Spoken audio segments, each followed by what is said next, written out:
So I climbed up a little bit further up this old mining area above Silverton. And this was where the mining ore was sent down this shaft, down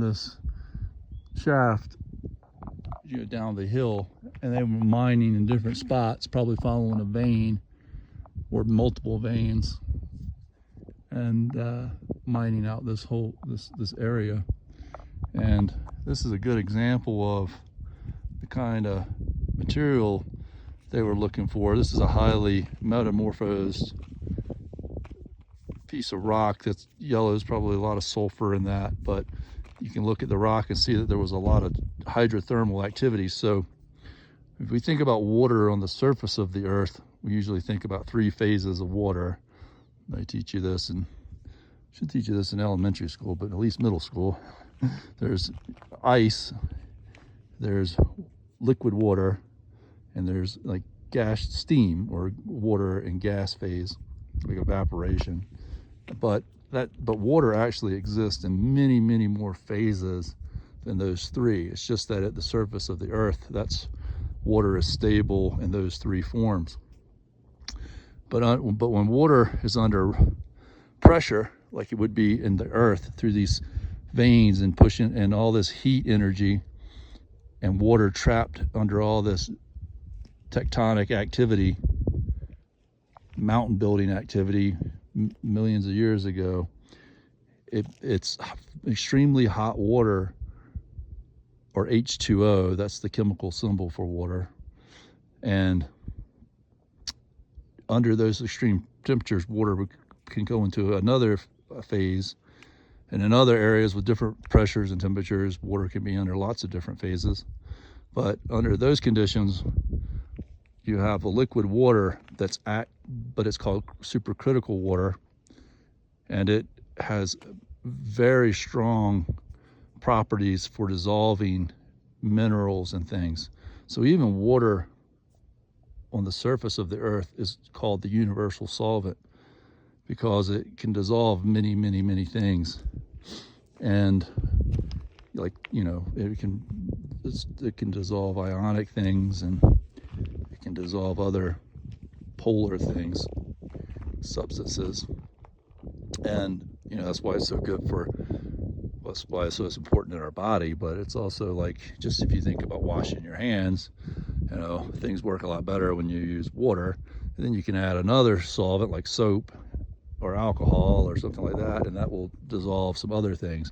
But water is the universal solvent. There's more things that water itself dissolves, and if you look across how many things it can dissolve than most other things. But things even get more interesting when that water goes under pressure, because now the molecules are dissociated. So when water is in liquid form, a lot of the molecules are kind of attached to one another. So those molecules it's not as easy for those molecules to now attach to something else.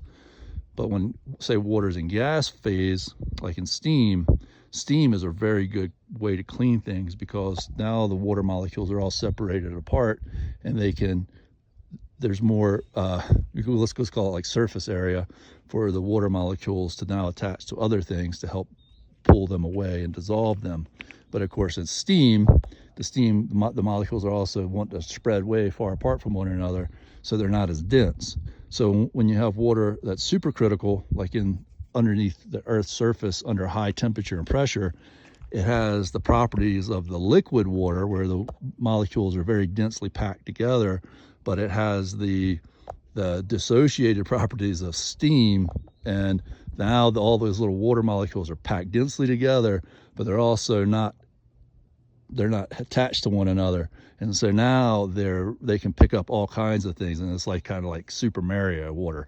Like the little Mario, he grows and gets big, and he's got all superpowers. So that's kind of like superpower water, supercritical water. And we can make supercritical water in a lab, and on other planets and places, there's probably supercritical water on the surface. And there's also what's called the triple point of water, and under the right temperatures and pressures, you can have water in all 3 phases at the same time: liquids, gas and solid, and they use that for some things. That's called the triple point of water.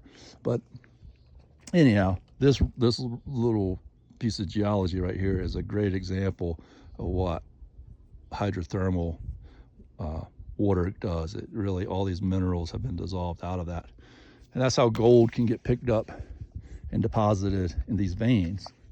This is that hot, super hot H2O under pressure starts to dissolve all sorts of different minerals and it gets them to behave and react in ways that's very hard to do, and it just happens in nature.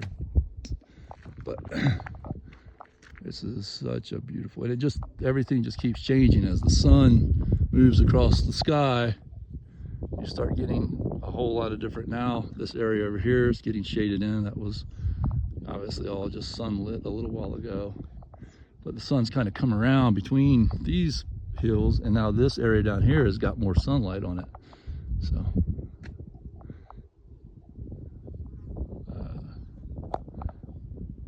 beautiful.